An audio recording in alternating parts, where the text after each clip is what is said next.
In chapter 11 of the book Unpredictable Mechanisms of Culture, Lotman quotes Tjuchev, who wrote, "It is not given to us to know in advance how our word will be recalled." Well, the echo of Lotman's word has been heard, and it still resonates today.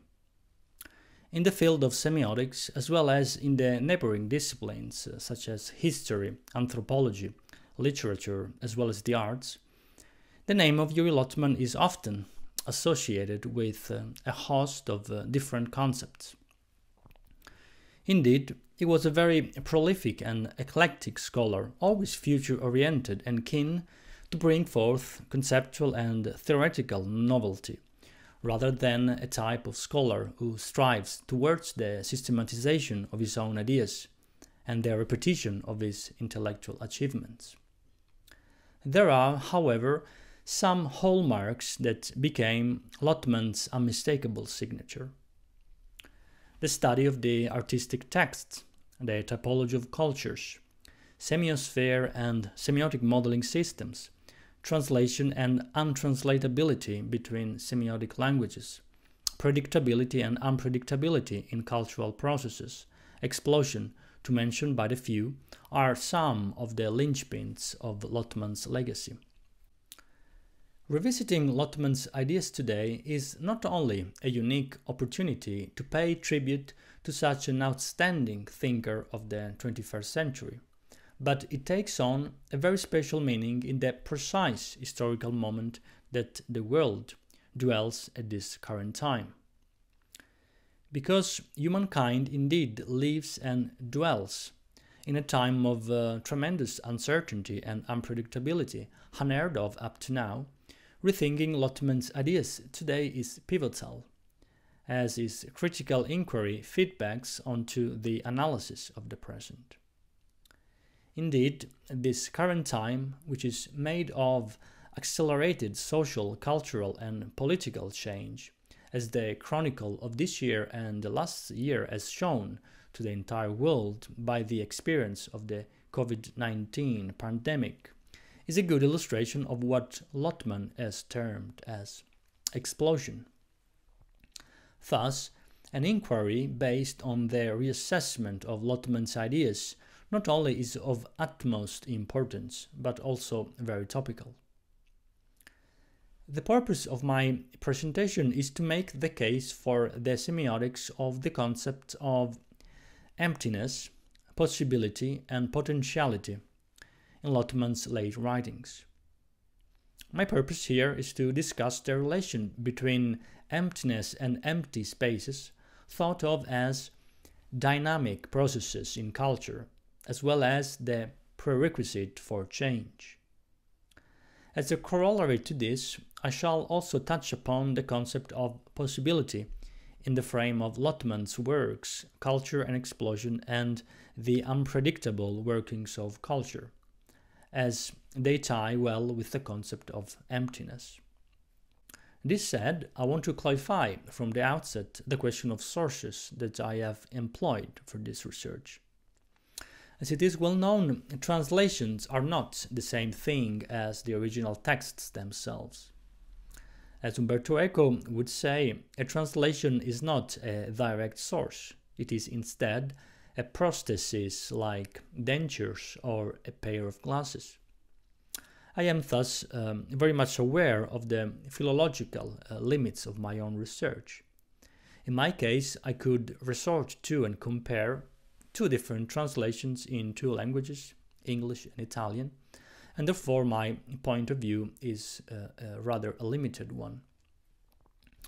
At the same time, however, I should also be reminded of Lotman's own principle of polyglottism in the context of culture, and as such, my endeavor is partially justified in that the principle of dialogue and translation not only should be regarded as a hallmark of the semiotics of culture, but these principles could be applicable to our own work as researchers as well. The problem of sources, however, is even more important in relation to the subject treated in this presentation, namely the problem of emptiness, because the paper I draw on has never been published. Indeed, forced to stay in bed due to a debilitating illness, yet still in the midst of his intellectual and creative activity that had never stopped.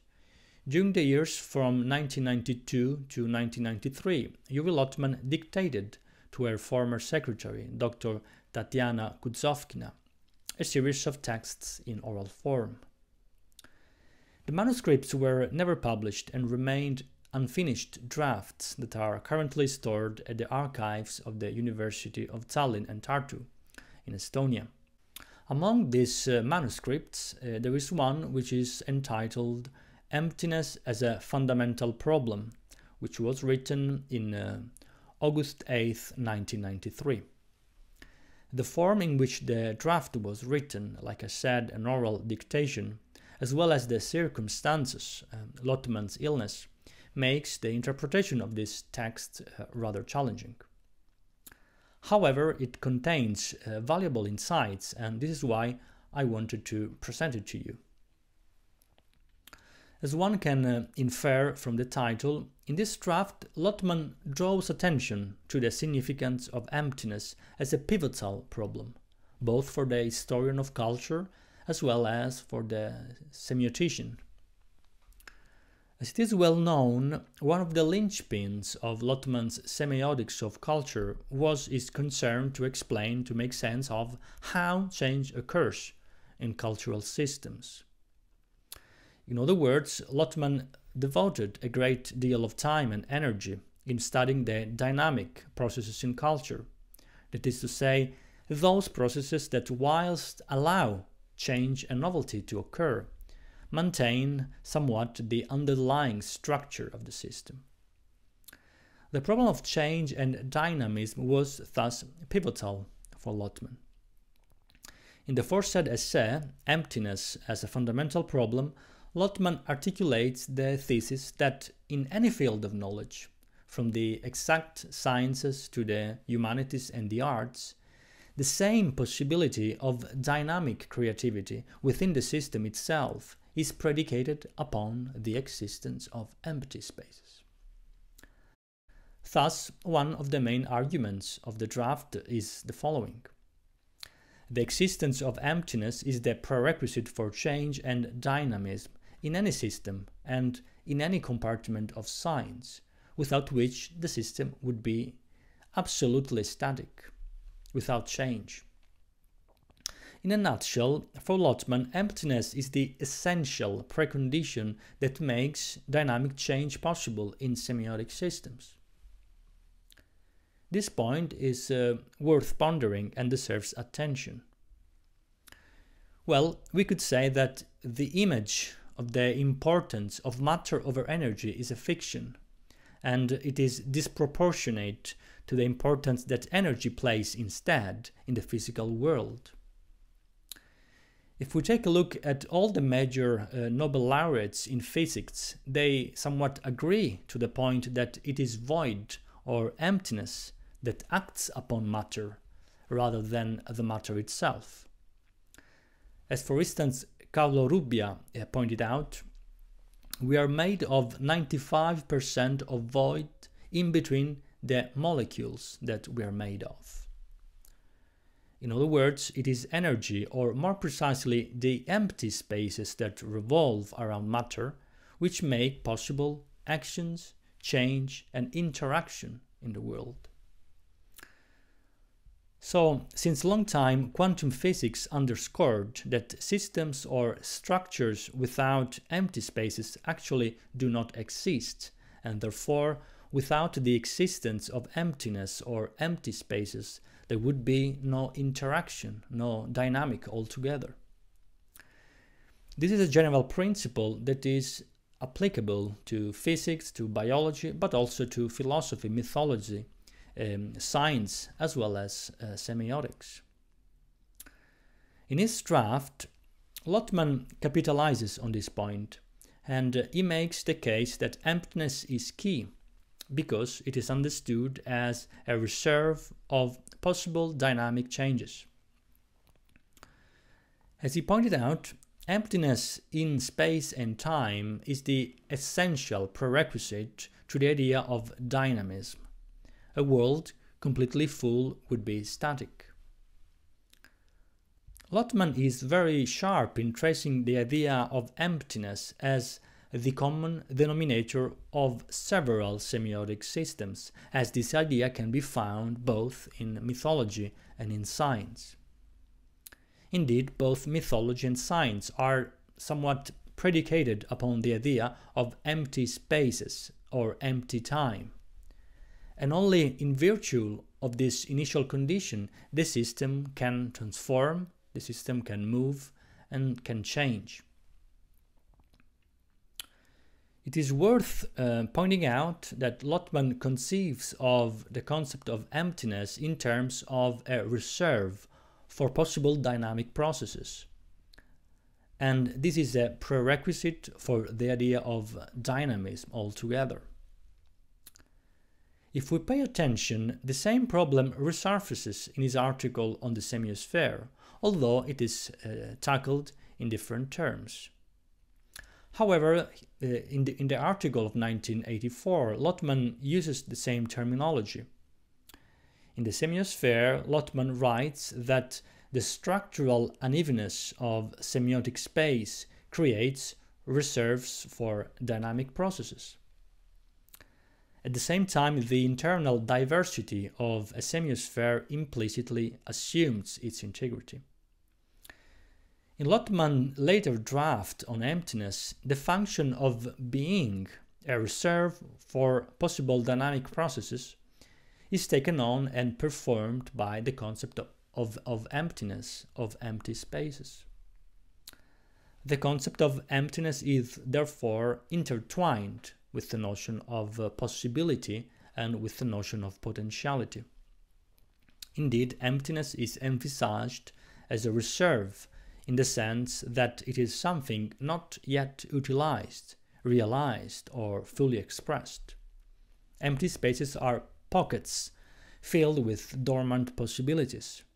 Yet, without its existence, change and dynamism will not altogether be possible, as a world completely full would be still and motionless, as Lotman says. Lotman is very sharp in pointing out that from the early conceptions of physics to modern biology, that of emptiness remains a fundamental question. But what is emptiness then, and how can it be defined? Needless to say, a definition of emptiness is a hard nut to crack. Lotman acknowledged this difficulty, that of pinning down with enough precision what can a definition of emptiness be. It seems to me, however, that there is an implicit assumption in Lotman's argument that there are different ways of conceiving of emptiness, although it does not explicitly make a classification of types of emptiness or vacuity. However, it does claim that it would be convenient to argue that the history of ideas is not a finite series of concepts, but rather it should be regarded as descriptions of the representations of void or emptiness. Both in science, religion, and mythology, the creation of the world starts with filling in empty spaces. Many mystical traditions have their own understanding of what being empty means. Buddhism, for instance. But Lotman sees it as a common denominator of different areas and of various disciplines.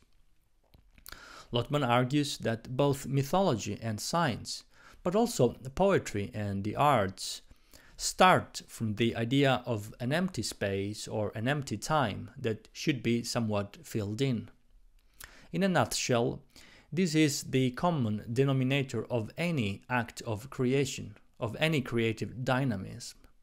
Thus, a model of the world presupposes a model of emptiness for Lotman.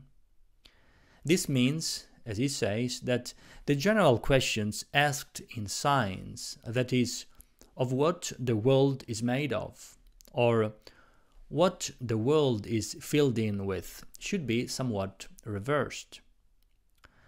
Another point of view would be the following. What is a universe that is not filled in with anything? What is an empty universe? This is important for science, says Lotman, because emptiness becomes the basis for the reserve of science that has not yet been utilized. There are thus different types of emptiness or vacuity. We can single out at least 3 of them. One way to tackle this concept would be to define it against the background of something that is indescribable or inexpressible in a given language. As Lotman says, emptiness is something that is indescribable through the means of language. In his earlier works, if we pay attention, this idea overlaps with the notions of allo-semiotic or extra-semiotic elements that have not yet been capable of entering into the nucleus of a semiosphere.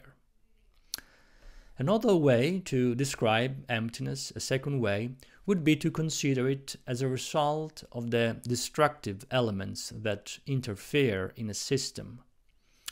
As Lotman pointed out, the idea of movement and dynamism is often intertwined with the idea of destruction. Not only then, the concept of emptiness is the prerequisite for the idea of dynamism, but the idea of change and development is also interlocked with the process of destruction, which in turn is nothing but the generation of new emptiness. This paves the way for another important consideration: the need for any cultural system to expel and to destroy certain cultural elements. This opens up a vast array of ramifications which cannot be disposed of in a few words. As Lotman and Ouspensky write, culture continually excludes certain texts. The history of the destruction of texts, of the purging of texts from the reserves of the collective memory, proceeds alongside the history of the creation of new texts. Destruction, then, is one way through which forgetfulness operates in cultural systems, being the selection and the exclusion and destruction of texts the 2 main ways in which this system operates, the system of memory and forgetfulness. Emptiness as destruction, deletion, and oblivion is, therefore, a second type of emptiness. I now come to the third and last type of emptiness. As pre-announced in the introduction, the idea of emptiness ties in well with the concept of possibility, the more so in light of culture and explosion, as well as the unpredictable workings of culture.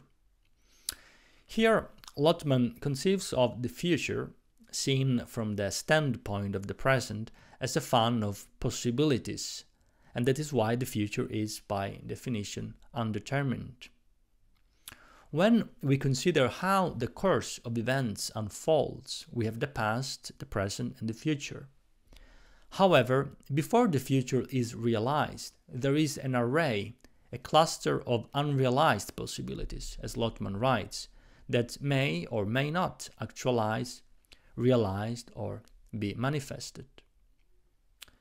Fiction and cinema have capitalized a lot on the idea of possibility and the path not taken, as in Sliding Doors, a film that alternates between 2 plots, showing 2 possible alternative paths in Ellen's life. As Lotman wrote, each actualized event is surrounded by an entire cloud of unactualized events. A path not taken remains pure potentiality, an alternative that remains unrealized. And this has a lot to do with the dynamics of explosion and with the idea of unpredictability that Lotman refers to. The concept of emptiness, as briefly discussed in the draft Emptiness as a Fundamental Problem, can also be understood as an unrealized possibility. That is, as something that could have been realized but has not yet occurred. Therefore, on the one hand, we have the choices made and what has actually realized in the course of history. On the other hand, there is a fun of unrealized possibilities, a series of empty spaces, which, according to Lotman, must also be taken into account, as the comparative study of such alternatives, the points of bifurcation, is important. As Lotman writes, each great event not only opens new pathways, but also intercepts a whole host of future possibilities. If this is taken into account, then the description of these lost byways is already, for the historian, no mean reflection on alternative themes. The topic I have dealt with today is by no means an exhaustive and a conclusive argument. The purpose of my work was to offer some points for discussion and some reflections on a theme, that of emptiness, which I believe is important for an in-depth study of Lotman's ideas. Lotman's draft represents an original and unprecedented development of his theory on the dynamic processes in semiotic systems. The topic discussed demonstrates, without doubts, the modernity of Lotman's ideas, which somewhat anticipated the central role that physics and that the Oriental philosophies would play in the contemporary world. Unfortunately, his thoughts on this matter remained unfinished. This is, I believe, his legacy to the future generations, hoping that they will treasure it. Thank you.